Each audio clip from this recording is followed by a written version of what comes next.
Welcome back to episode 2, week 2 of Chasing Team USA, where I document my journey of becoming Team USA Backyard Ultra participant. Coach Yoakum, do you have anything to say on predictions for the race this Friday? Oh, we're winning. We're winning? Yes. Do you have a prediction on how far it's going to go? The most this race has ever gone is 38.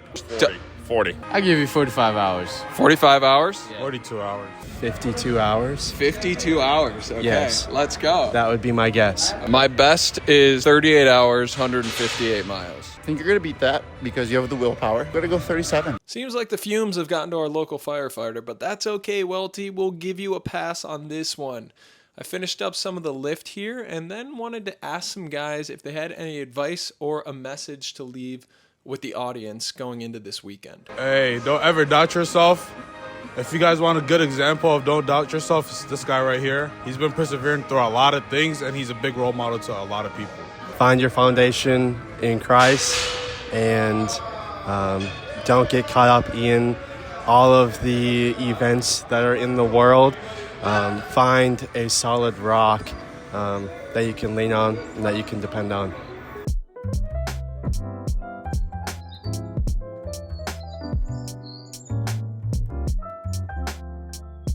All right, this is our food. This is our food. Some golden potatoes going on the stovetop. For mashed potatoes. We've got white rice going. Then we'll get chicken, pancakes, hash browns, spaghetti.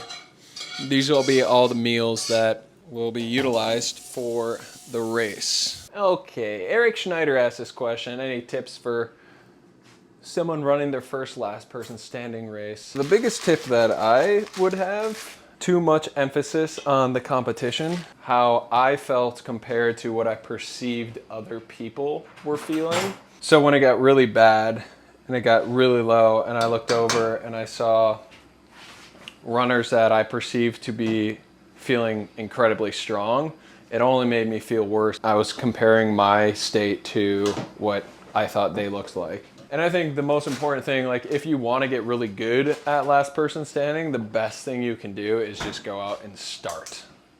Like, I learned so much by failing the first 3 times I did it.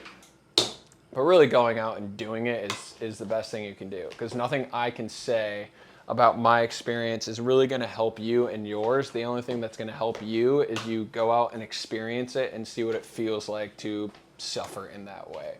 I think I have my own kind of waves too. Like exhausted and then you're feeling down, so I'm like thinking about you, and then you're happy, so I'm like feel like I drank a Red Bull or something. And then you get this like anxious feeling when it starts going down, but When it gets like yeah. 5 people. Yeah. I'm kind of bad about the resting part, so I don't have much to say on that. Like you don't feel like you take enough rest yourself. Yeah. I would say just be organized and then get in the flow. And off you go.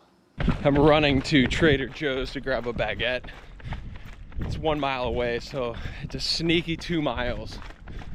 And I figured I'd grab my GoPro, talk about my training leading into this last dot standing here on Friday, and answer a few Q&As from my Instagram poll that I thought would be helpful for the audience here.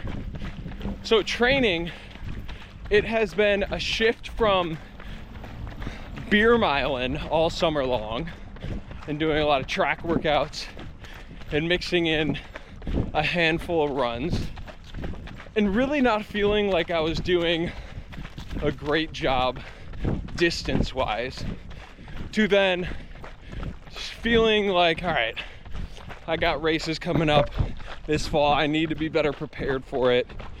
I need to get back into the distance stuff. And that's when August hit and I got back on the Calendar Club regimen. I'm really strange. I recognize that. But the only way that I can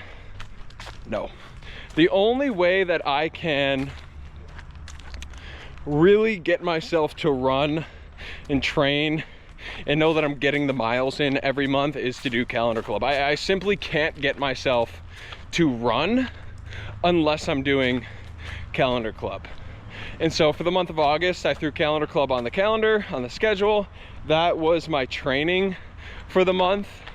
And honestly, I felt better than I ever have. Like, it just mentally, physically, I held up great. There's a few sore points here and there, but like mentally, I was like, oh my gosh, I missed this distance running. I missed being able to show up day after day and just put down miles. And it really helped me mentally, and it felt good knowing that physically I was able to hold up running nearly 200 miles in that last week, feeling like I hadn't missed a beat. Just want to check my timing. It's 5:20. I got to turn around and make sure that I get this lasagna taken out. So it felt really good to know that I was able to hold up after a couple months of not really putting down miles. So that's really been my training. Has been a summer long of beer miles, and then getting back to Calendar Club in August, which was a month of 500 miles. And then the last 2.5 weeks has been, I did Calendar Club up to day 8. And then after day 8, I kind of got lazy. I kind of let myself go. I know I didn't want to do a full month of Calendar Club, and that never goes well. And it was starting to get too time consuming for what I thought I needed to get done with my legs and my physical preparation, where it was impacting my ability to take care of other things that I needed to prioritize, like work, putting in more hours, creating content, getting back and organized with this YouTube channel. Like, I needed to prioritize other things where the miles weren't gonna make or break this race these last 2.5 weeks. The work had already been done, and I felt confident because I had done this in the past where I took some time off from really putting down heavy miles and got back in and had a victory at Wausau this year. So I'm just going off my own proven track record. This is what works for me, and I don't think there's another runner on the planet that solely uses Calendar Club as their training regimen. Like, I don't think anybody does it. I don't think any coach would recommend it, because quite frankly, it's really silly.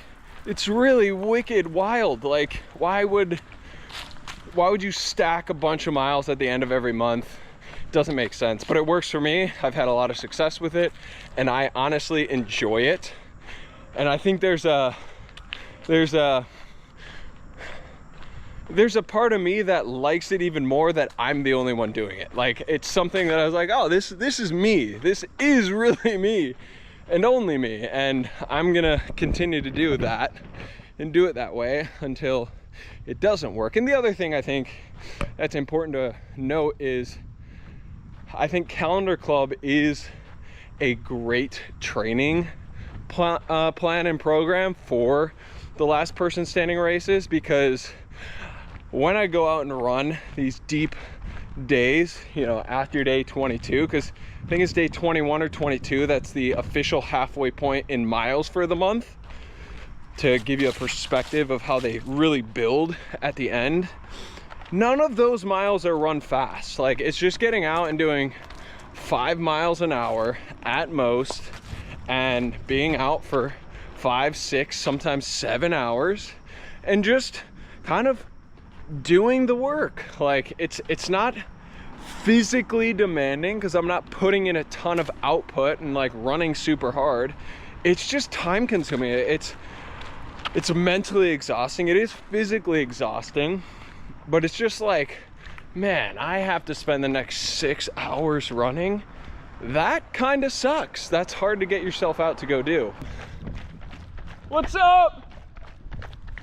Not sure who those young lads are, but shout out to you guys. In the hotel, it is currently 8:26. I was able to stop at the aid station, Dot's Tavern, well, one of the aid stations, Dot's Tavern, to pick up my race bib, check in, and this race is different than Wausau, where we can set up the night before. There's a bunch of people sleeping in the park, so we set up our tent. Now we're back at the hotel. Someone asked mindset after not achieving a goal. When you don't hit a goal that you're going after, document everything that went on in the race, everything that led up, and identify the things that you just suck at. Like, what do you need work on? Is it the weight room? Is it putting down more miles? Is it getting in more elevation? Like, what race are you going after? What things did you suck at during that race? And how are you going to put a plan together to make them a strength? All right. Yeah, I did have chicken go in it. Race starts at 7. Alarm goes off at 5. See how it goes.